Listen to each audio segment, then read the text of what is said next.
सोचो एक ऐसा वक्त जब कुछ भी दिखाई नहीं देता था, ना स्टार्स ना गैलेक्सीज ना ही कोई रोशनी। हर तरफ सिर्फ अंधेरा है और वो अंधेरा भी इतना गहरा कि उसमें लाइट भी खो जाए। लेकिन क्या आपको पता है बिग बैंग के तुरंत बाद भी यूनिवर्स में रोशनी नहीं थी। मतलब धमाका तो हुआ पर देखने के लिए कुछ नहीं था। तो फिर वो पहली रोशनी कब आई, वो कौन सा पल था जब पूरा ब्रह्मांड पहली बार चमक उठा।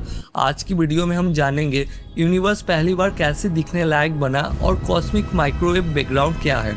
नमस्कार दोस्तों, अगर आपने कभी सोचा है कि हम यूनिवर्स को देख कैसे पाते हैं तो उसका जवाब छुपा है एक ऐसे इवेंट में जो हुआ था 13.8 बिलियन साल पहले। और इंटरेस्टिंग बात, आज भी उस इवेंट की लाइट हम डिटेक्ट कर सकते हैं। ये सिर्फ साइंस नहीं, ये यूनिवर्स की पहली तस्वीर है। The mystery of darkness. Big bang के बाद शुरुआती 3,80,000 साल तक हमारे यूनिवर्स एक फॉगी सूप की तरह था। इतना गर्म कि लाइट की किरणें बाहर निकल ही नहीं पा रही थी, वो एटॉम्स और इलेक्ट्रॉन्स के बीच फंसी हुई थी।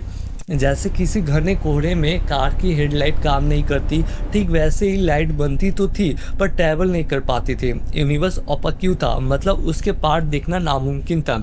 दोस्तों उस वक्त टेम्परेचर करीब 10,000 डिग्री सेल्सियस था। इतनी गर्मी में लाइट का आज़ाद होना नामुमकिन था।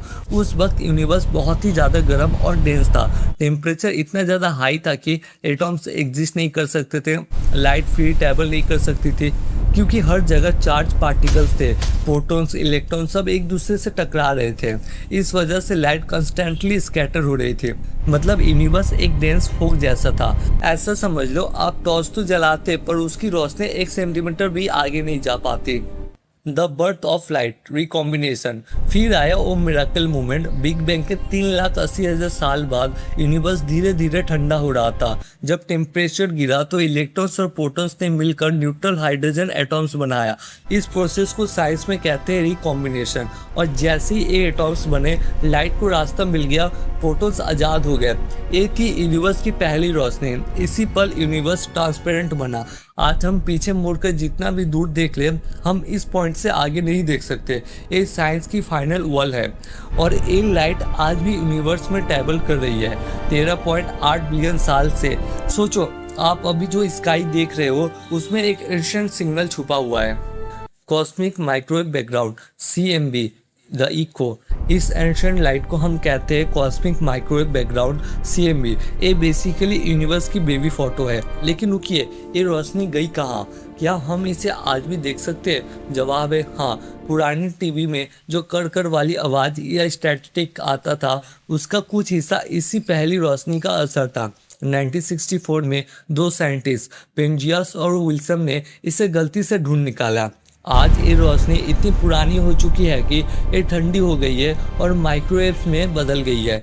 इसे ही हम कहते हैं CMB कॉस्मिक माइक्रोवेव बैकग्राउंड। जब ये लाइट रिलीज हुई थी तब ये विजिबल लाइट थी, पर जैसे जैसे यूनिवर्स एक्सपैंड हुआ लाइट स्ट्रेच होती गई और आज ये माइक्रोवेव रेडिएशन बन चुकी है। इसीलिए हम इसे माइक्रोवेव बैकग्राउंड कहते हैं। The climax reveal. आप सोच रहे होंगे अगर ये लाइट हर जगह है तो हम इसे देख क्यों नहीं पाते? क्योंकि ये विजिबल नहीं है, ये माइक्रोवेव रेंज में है। साइंटिस्ट ने स्पेशल सैटेलाइट्स बनाया जैसे कोप, WMAP, प्लैंक टेलीस्कोप। इन्होंने इस लाइट को डिटेक्ट किया और जब इमेज बनाई तो एक कलरफुल मैप मिला जो यूनिवर्स के टेम्परेचर वेरिएशंस दिखाता है। इस CMB मैप को ध्यान से देखिए, इसमें जो हल्के से कलर चेंजेस है वही वजह है कि आज हम यहाँ हैं।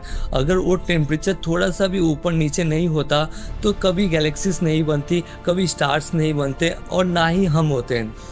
ये मैप बताता है कि यूनिवर्स कहाँ घना था और कहाँ खाली।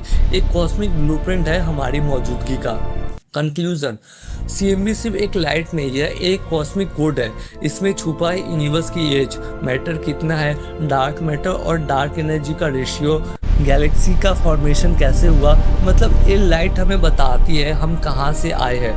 तो दोस्तों अगली बार जब आप रात को आसमान देखें तो याद रखना वो अंधेरा खाली नहीं है, उसमें छुपी है 13.8 बिलियन साल पुरानी वो पहली रोशनी जो आज भी हमारे आसपास है, बस हम उसे अपने आंखों से नहीं देख सकते। क्या आपको लगता है कि हम कभी इससे भी पीछे देख पाएंगे?